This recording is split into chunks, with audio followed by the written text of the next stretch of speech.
So thank you very much, sir. Moving on is DS 19-122, which is 1609 Simcoe Street South, the proposed new telecommunications tower. Councillor McConkey, you pulled this. You have the floor. I did. Will this become a public document? Because I believe this was all in closed session. If I could ask through you, Mayor Carter, to our commissioner or our city manager, I think the public has a right to know what terms that are involved with this tower, first of all. Commissioner? Through you, Mayor Carter, this is a public report. Yeah. But not the details of the term of the lease or the amount. It was on purple pages the last time I looked at it. So through you, Mayor Carter, the terms of the lease haven't been presented to Development Services Committee as yet? That's my recollection. Well, there were terms on purple pages. And we're going back a few months, so that's why I wanted to ask you the term of this lease.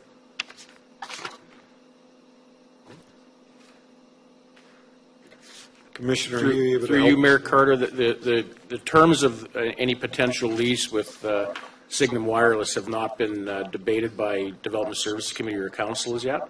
It seemed like a very long term for a lease. That's why I'm questioning. And, you know, I'm sorry, we did not have anybody other than Mr. Ladd at the public meeting. But I think Larry Ladd spoke very well. And I just think that when this actually is erected, that's when we'll hear complaints, because they're very controversial in most neighborhoods. And with summer, they have been. Read the papers. In my own community, we had... The best way to be able to categorize that is, in my opinion. In my opinion, and I've read quite a bit about this now, and the view that it presents to people down at the lake, I think is significant detraction. And in the end, the reasons are twofold. I'll be voting against this. And probably the ward councillors are not wanting to hear this, but in fact, it's... That would be correct. Yeah. Let's, folks, I know it's getting late and it's done, but Yeah. we're The doing real well about... Lakeview Hold- give me a Park second. is Just give me a something second. that all of the city enjoys. I'm sorry, and I asked for Enjoy a cell moment. phone coverage too. I just asked for a moment. I know that we've been going on for quite some time. The one thing that I've tried to work on is make sure that our decorum is well. I know that it can become a spirited debate, and so therefore I'm going to ask us to continue down that path. Councillor McConkey, you still have the floor. Well, thank you, Mayor Thank you. Carter. Again, to you, Commissioner Monroe, will the details of this, if this is approved at council tonight, will this be made public? So we'll know how much, the public will know how much the city has sold that basically lot at the lake for the next long period of time. Okay, just hold on a sec, because what is in front of us is the opportunity to get approval for this particular cell tower to be located in that particular area. The lease agreement and the dollars being paid have not come in front of council at this particular time. The only item that is in front of us is 19-122, which is to either approve or deny the opportunity to have that cell tower there. Is that correct? That's correct, Mayor Carter. Thank you very Okay, much. Mayor Carter, if I can actually get into the conversation with you then, since you have this opinion of separating what we're being paid for a tower and how long we're leasing it for from the approval. I don't see how you can separate them, and we did receive It's based a report. upon the material that is in front of us at this particular time under the recommendation. That's the only thing that we are dealing with at this particular time. Okay, so That's all. when it actually is signed, is that going to be released to the public? Commissioner, do you know the details if it's being released, or would you like that to pass over to the city manager? Through you, Mayor Card, I would defer to Sam Yoon. Mr. Yoon, would you like to take a stab at it, sir?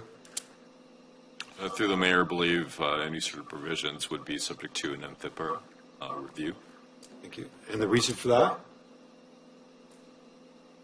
It's with a third-party provider, so it would have to go through the exemptions under NTHIPA. Thank you. Just wanted to get clarification. Thank you, sir. Okay, so I think I made it clear I'll be speaking against Okay. this. Thank you. Councillor Nicholson. I think it would be helpful to council and the public that we give a little history to this particular tower. This tower is not something that's just been devised in the last couple of weeks or last couple of months or even the last couple of years. Cell tower use along the lakefront is extremely problematic with many gaps and holes along our waterfront. We've been trying to find locations in the community to put a tower in order to improve the cell coverage without negatively impacting the neighboring residences. The first request was for the back of a churchyard at the corner of Philip Murray Avenue and Evangeline. When that was raised, you had to duck and cover from the residents on Evangeline who were saying there's no way they wanted that tower in their backyard right up against their homes. Even the church in the long run realized it wasn't productive. The second location that was looked at was right next to the community center, right in the middle of our parks.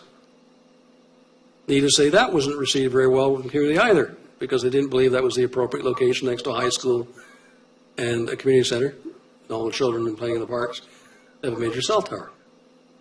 Then they looked at the possibility of down at Lakeview Park, in the park. And that didn't work out either. So finally, we were able to find a location on the former industrial lands on the marina side, where we could put one that was sufficient distance away from park usage, with sufficient distance away from residential uses. They would seem to address the issue of coverage without having a negative repercussion from the area residents. And then once we got that location, we went back to the area residents and asked their opinion. We held a public meeting. We advertised, both in the media and by flyer, the location of the public meeting, so that everybody who had a concern would have an opportunity to express those concerns at the meeting before the finalization of the location. At that meeting, one person showed up. It wasn't a person, due respect, from Part 5, who was more concerned about the impact this would have on future development of the lakefront than the location of the tower. The ward council there have worked long and hard over a number of terms to try to find a solution to the problem. We finally have one. We have one that's actually working. And no resident of Ward 5 at this date and time has raised an objection in the process to this location. I can't speak directly for my partner in Ward 5, but I can tell you, because we worked so hard together on this, we support it. We think it's a good location. We think it's a positive step for the community. We think it'd be nice to get some cell coverage without fading out on us every time we're down there on our phones. And I, for the life of me, don't understand why someone's trying to make, quote, a federal case out of this project when it's a good news project that's going to benefit both the residents, the users of the park, and our cell phone users. And Point of at the end of the order, day- I don't believe calling someone's opinion a federal case is appropriate. I appreciate what you had stated. I think that it was off the cuff, and I don't mean. It wasn't I don't intended think in it was a to be disparaging way. offensive. So, I meant by federal case being overly complicated. okay. That's what the vernacular of federal case is required. It's not a dispersion. It's that we're making it too difficult for ourselves. If everyone that's impacted thinks it's okay, maybe that's because it's okay. And I ask for your support. Thank you. Let's call the vote on it. Councilor Gray? Yeah, I just add there was one other location that was looked at as well, Nelson and Wellington, and it got ruled out as well. I remember Okay, that. but I do agree, we need it, and if we're going to be encouraging voting again at some point, it'd be nice if they had some cell phone coverage. Yes, sir. Okay. Recorded vote, please. Recorded vote called, Madam Clerk. Councillor McConkey? No. Councillor Neal? Yes? Councillor Nicholson? Yes? Counselor Chapman? Yes. Counselor Giberson? Yes. Counselor Gray? Yes. Counselor Hurst? Yes. Counselor Kerr? Yes. Counselor Marin Pietri? Yes. Counselor Marks? Yes. Mayor Carter? Yes. 10 affirmative. Thank you. Moving on, item is DS 19130, fill imported from other communities. Councilor McConkey, you pulled this, you have the floor. Yes, I wanted to introduce a replacement motion. Well, we'd have to defeat what's in front of us, I believe, and let me just get that. Additional stuff.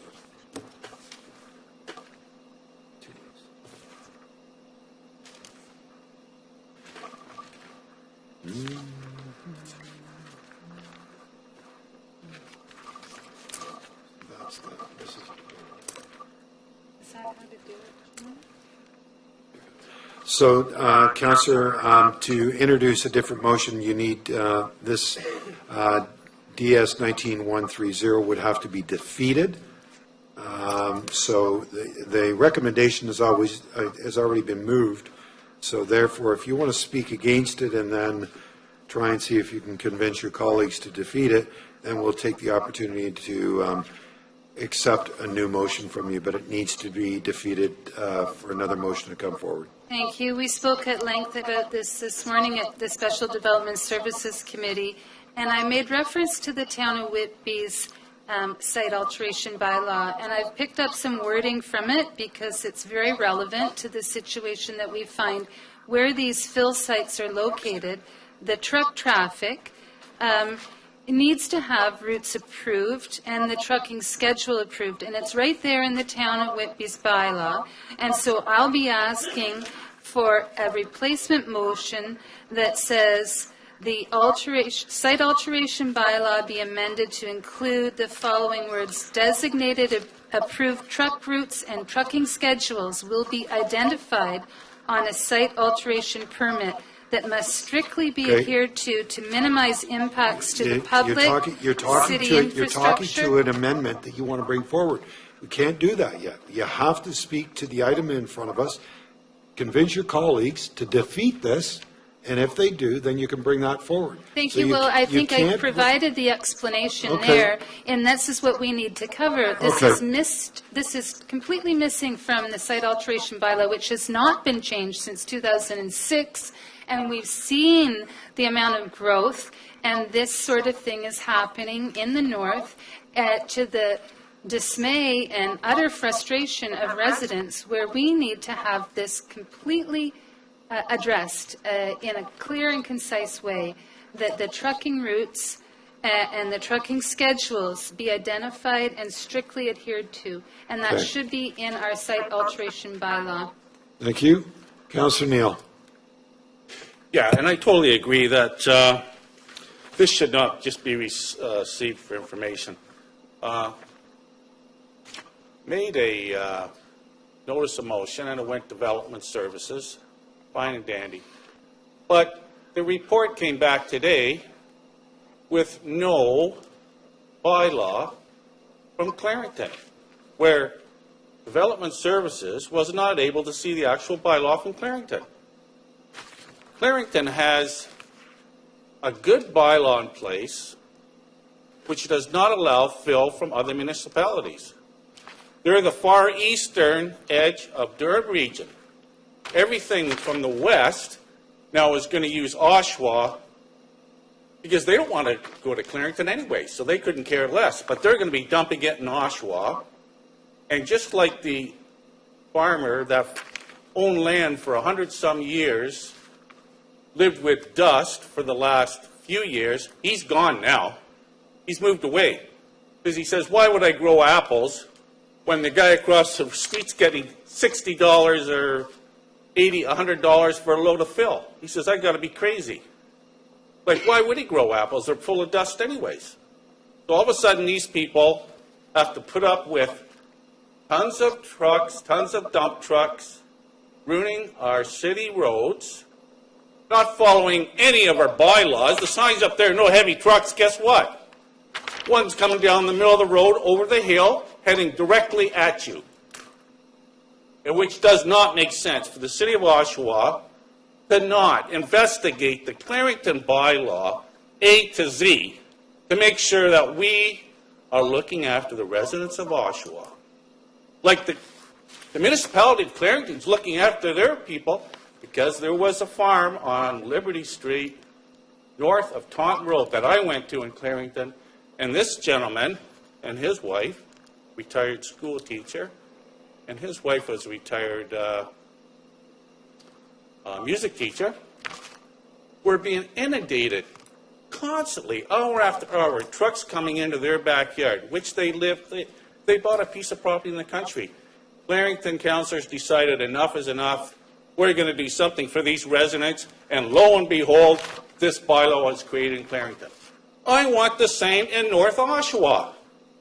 I'm not a dumping ground for, because they don't want to use Whitby, and they don't want to tee off the Whitby councillors and use, they got a site over there in Whitby, but guess what? They don't use it.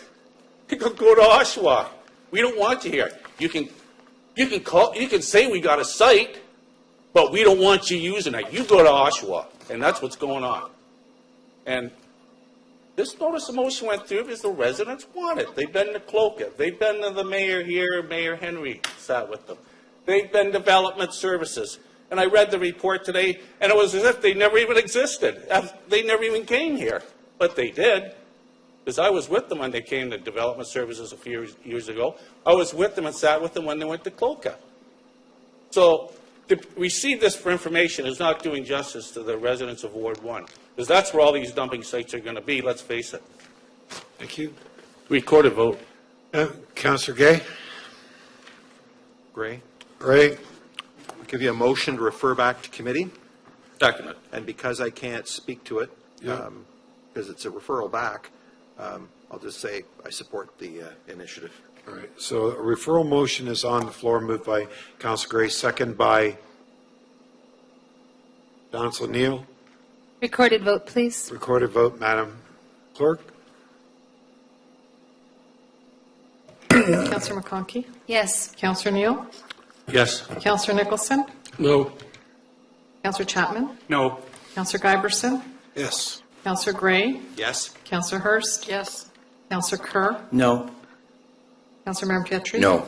Councillor Martin? No. Mayor Carter? No. That's 5 affirmative, 6 negative.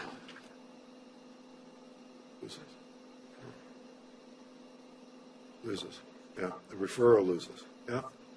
So we're still dealing with the original motion, which is to receive for information. Councillor Gray.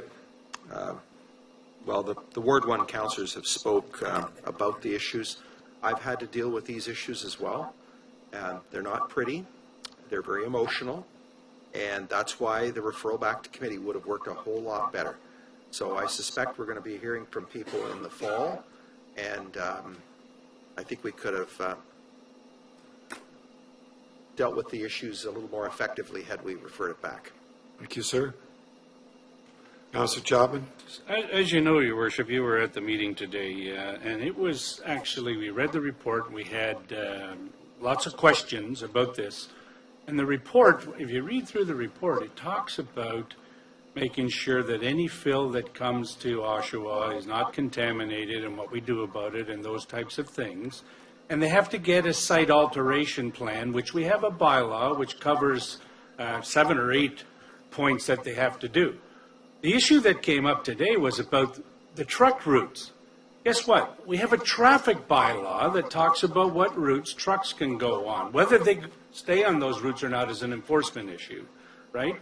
But when the site alteration plan is being applied, the traffic bylaw has to be applied to say, how are you going to get this dirt from point A to point B, right? And if it comes that it's not going to be on a route that is suitable, meets our bylaw heavy haulage type rules, then that part's not going to be approved. If it is on one of those routes, that's fine. If it's not on one of those routes, somebody can come to council, and they've done it in the past, ask for an exemption, and the fact that they're going to repair the roads. Because that was the biggest issue that came up at the beginning of the meeting, was the fact that the roads were getting deteriorated by the heavy trucks and all that. So if they're not on one of our heavy haulage routes, if we want to exempt somebody, I don't know why we would if it interferes with the quality of life of the neighbors, but we can also put on them and say, yes, but you'll have to bring the road back up to condition. We've done that at the region a couple times as well in the last 7 or 8 years. So I think the staff covered everything very well from what the notice of motion asked for, the report. I think the discussion was quite extensive at Development Services today, and the vote was that it be received for information because we believe the staff have everything in order on the site alteration bylaw and how they're using it, and the fact that we have a traffic bylaw that does the haulage and how that would be done. The only issue that's in between, which is harder to do, is enforcement. And enforcement has to be seen. The heavy truck on a road that's no heavy truck, if the enforcement people don't see it, right, how do you do that? If the police or the bylaw don't see that, how do you do that? It's the same as like when we talk about speed limits. You put up a speed limit at 40. Some people drive at 40. Some people drive at 45. Some people at 50. Some people at 80. But unless somebody catches them, right, that can give them a ticket and can fine them for doing that to sort of the behavioral adjustment, then, it doesn't work. I think our staff have done a great job putting this all together, and that the way they are conducting themselves with these issues is appropriate. Okay, so I thought I was making a motion to withdraw. Hold it, just a second. So first of all, it's proper that you're recognized by the chair. We have to deal with something first before we can move forward. And that is, I need a motion to be able to extend the hour beyond 11 o'clock. It is not amendable or debatable. It's moved in second by Councillor Marin Pietri, second by Councillor Chapman. All those in favor? Opposed? 2? Okay, well, we're moving on. So, Councillor Chapman, you finished up with your comments. Councillor McConkey, you've already spoken to the matter. I was making a motion to withdraw. Well, there's nothing to withdraw at this time. The receive for information. That was your recommendation. No, that wasn't my recommendation. My recommendation was convince your colleagues to vote this down so you could bring another motion Right. forward. In order for So me to bring forward my you have- amendment, my motion. This item has to be voted down by your colleagues. Right, I understand that. And so it was, we have to go the to a vote. referral was voted down. Yes. And on the withdrawal, I just believe I get to speak to that. There is no withdrawal. There's I nothing want it- to withdraw. The motion, the No, receive for no, information. No, it's already been moved.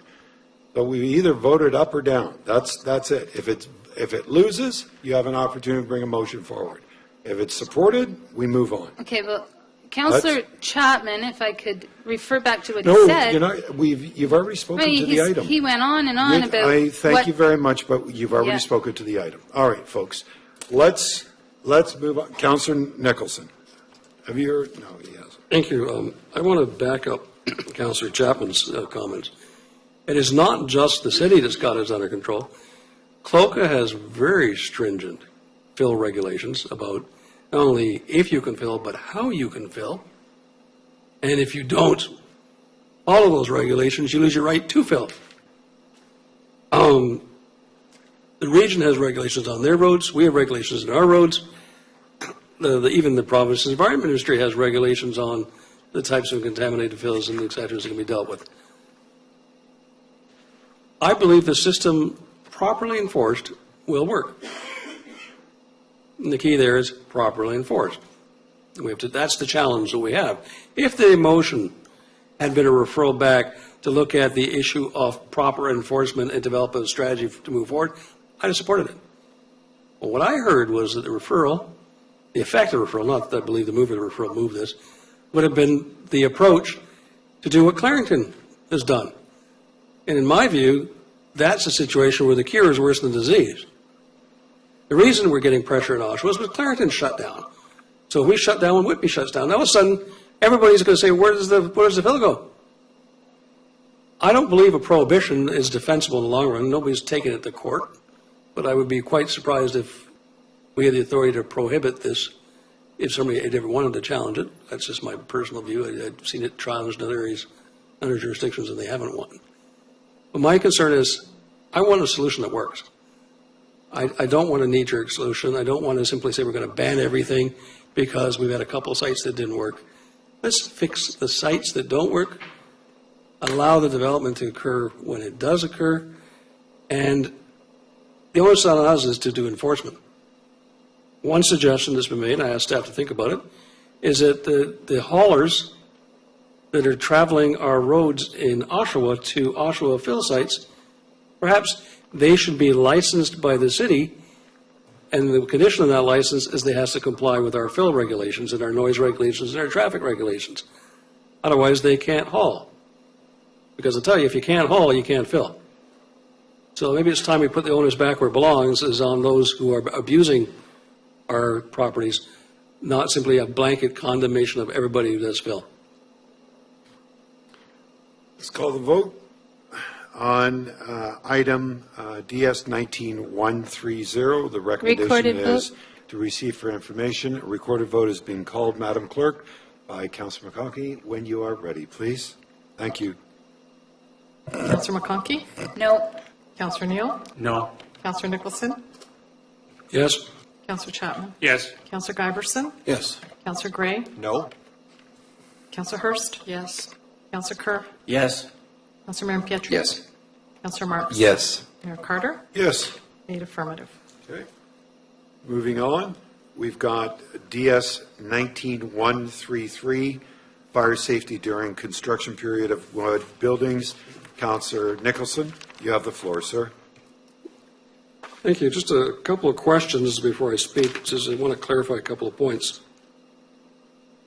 There's a whereas there, it says, whereas the province is now contemplating permitting 12-story buildings with wood construction? Is that the bigger bonfire bylaw, or is, I'm just wondering, like, we seem to have asked about it, commented on it, but we don't have a position on it. What is our position on 12-story wood buildings being built in our urban community? So what I'd like to do is, if I may, I'd like to go to Commissioner Monroe, and if City Manager Ralph would like to pipe in, I'd welcome that. Through you, Mayor Carter, so there's nothing currently before the province in terms of a regulation to amend the Ontario Building Code. It's just something that I think the chief building officials of Ontario are aware of that they're considering. So there have not been any regulations posted. If they are, the chief building official would report through a Development Services Committee to council on his comments. Is there any merit for us doing a preemptive strike and getting a position out there now before they consider it to maybe have them not consider it? Through you, Mayor Carter, the resolution does reference the fact that the CBO and the fire chief are opposed. No, I understand that, and I support your position. I'm just concerned, sometimes the province goes down its own path and then gets a certain momentum of its own, and they feel like they have to conclude it rather than that we can nip it in the bud, and work with our other municipalities through AMO and others to say, look, let's not go down that path.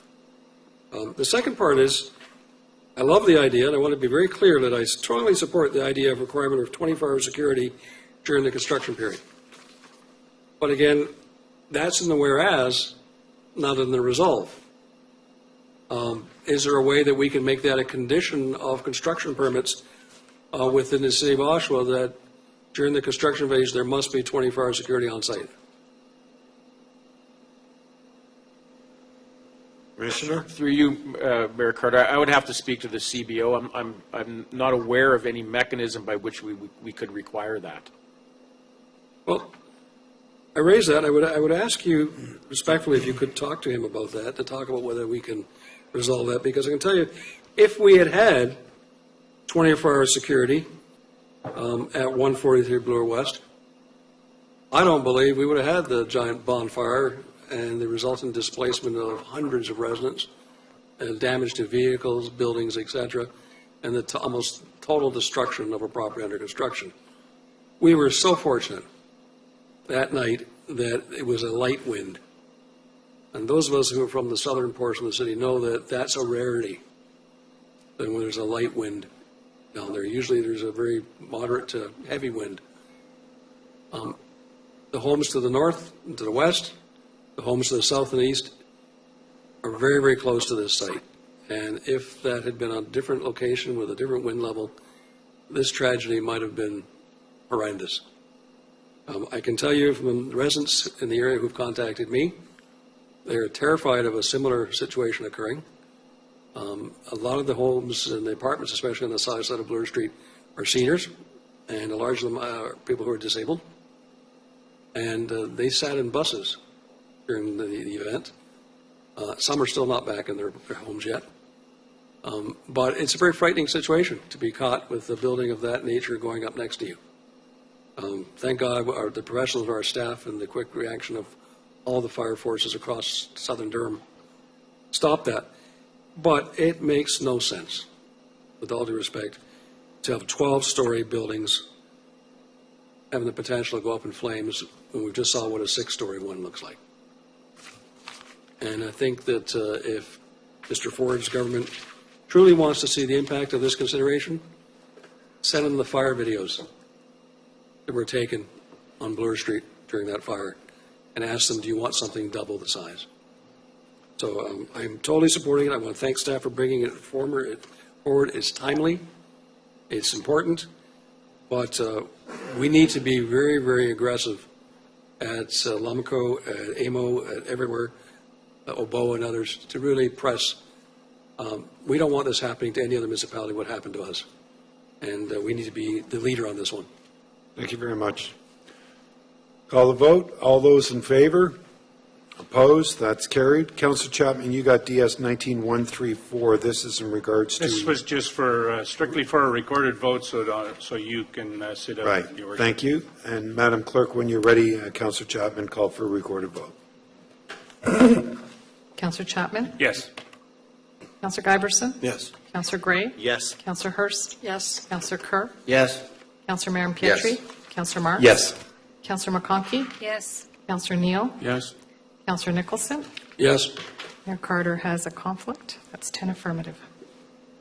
And just to let you know, I don't know if it was marked off, but FIN 1955 will also need to be pulled for a recorded vote. Okay. So we're going to move forward with FIN 1955 bylaw 73-2019 commercial and industrial small scale on farm business tax ratio and tax rates. Councillor Miriam Pietri, you asked for this to be pulled. No. It was the one involving, yes, the second intake. I think you skipped mine, 1952 budget highlights.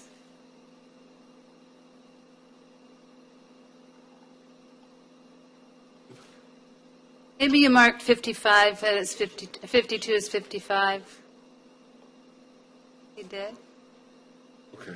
All right. So what was, but do you have, Councillor McConkey? 54 was pulled, and 55 was by Brian Nicholson, and 55 was pulled by Tito. So 54 and 55, but not 52. Okay? So 52 has already been moved. So we move on to FIN 1954, which was pulled by Councillor Nicholson, status on the diversity and inclusion plan and officer position. Councillor Nicholson, you have the floor. Here I have an amendment that Part 2 be replaced with the following words, that the current temporary position of diversity and inclusion officer be converted to a permanent position with the city's employee complement. You have that in writing, I presume? I do.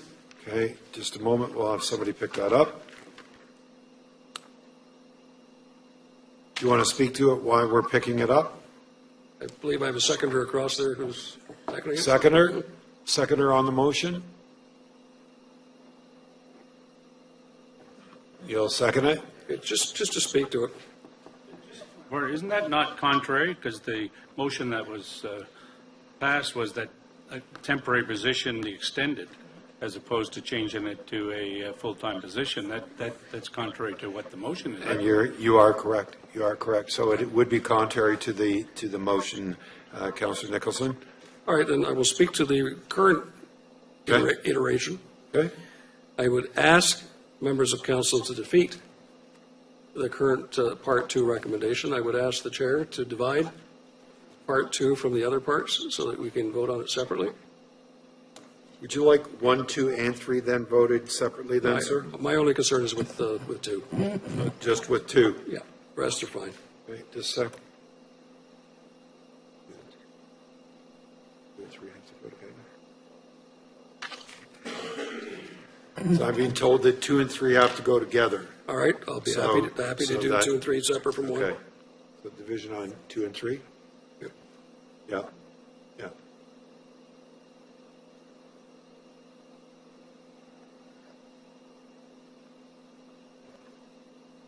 Okay, does everybody understand what's going to happen here? Madam Clerk, when you're ready, Oh, please. can I speak to the item? Oh, yeah, sure. No. You did move kind of fast there.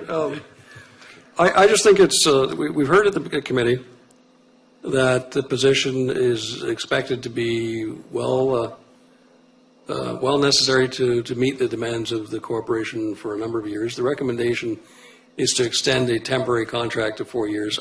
I just, with all due respect, that's not a proper way to treat a staff member, whoever the staff member is. If we think the position is worthy of being retained within the staff complement and is a necessary adjunct to our processes and duties that we undertake as staff, then we should make it a permanent position. It's exactly what we do for crossing guards, exactly what we do for firefighters, exactly what we do for every staff member. I understand the idea of a pilot project. I think that was a very important step. I have no problem with that. But we're at the end of that process. Now it's the decision. Do we want to keep the position or do we not want to keep the position? And simply to kind of kick this into the long weeds for another 4 years, and then we'll make the decision what to have the position, I don't think is the right thing to do. Secondly, if someone is working in the city like every other employee for 4 or more years, they should get the same rights, pensions, and benefits as every other employee in the city of Oshawa gets. Temporary is supposed to be temporary. Temporary is not supposed to be temporary permanent. I think it sends a very wrong message to our staff and to those who enter contracts with us that there's 2 tiers of employees. Those who have in the permanent complement and they get full benefits, and those that are not on the full complement who get a lesser benefit.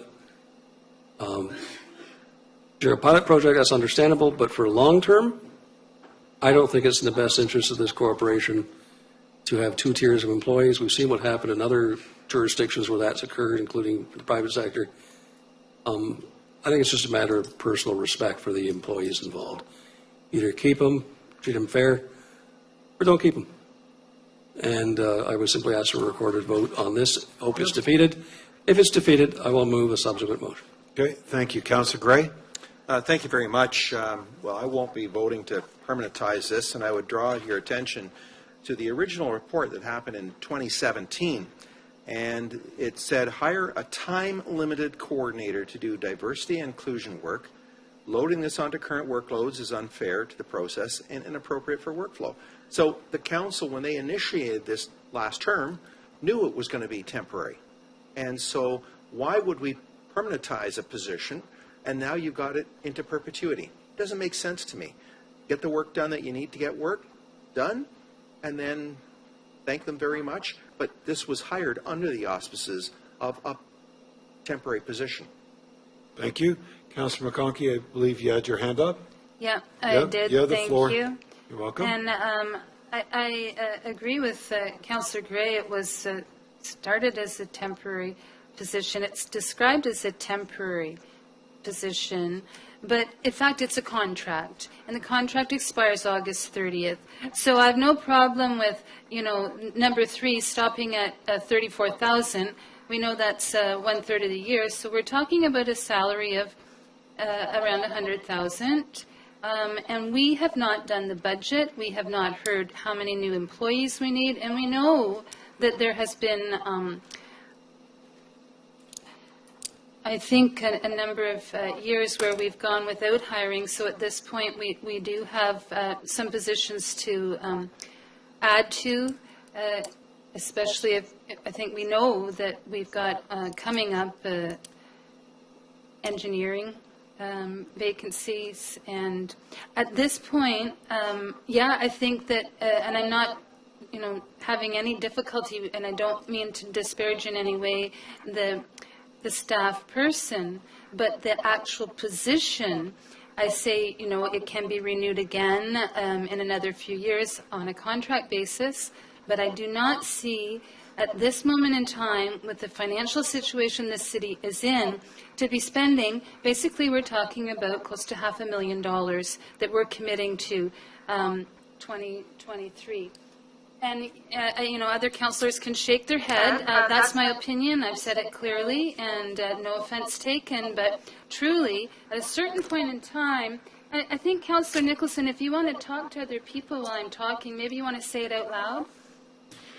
Again, let's keep it civil, please. I know we're tired and it's been a long night, but we're near the finishing line, so let's try and pull it across. I'm going to ask everybody to respect the speaker when they're speaking. That means all people, and let's try and keep these sidebars down, please. Thank you. Thank you. Thank you. Councillor Marin Pietri. Yeah, I just wanted to say that when this came through to committee, the item wasn't going to be pulled. It was just going to go forward, and it was going to be dealt with, and it was a middle ground because staff had worked out that we were going to have a temporary employee that was going to continue on for the next few years to fulfill the contract and do what we needed for the purpose of this cause.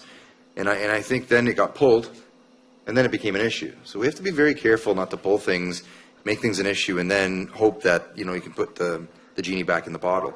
Now the genie's out of the bottle. I have to say that Councillor Nicholson makes a good point. So if this wasn't brought up and it wasn't pulled at committee, and the middle ground wasn't surpassed by discussion that I believe we could have foregone, because it was clear and simple. It was done and over with. We had a good solution, but now we've got Councillor Nicholson that's brought forward some points that need to be addressed. I think it's pretty fair to say that when we addressed this at committee, it came out that by having this permanent position, we'll be incurring a cost of 10% more to the benefits, and it worked out to X amount when Councillor Nicholson asked. So when considering the benefit to the corporation and the spirit of the corporation's intent, the position is one that we want for the next 4 years. So are we willing to incur a little bit more in order to make it permanent and actually do what we're intending to do, or do you just eliminate it? Because I don't think there's a middle ground anymore. I don't.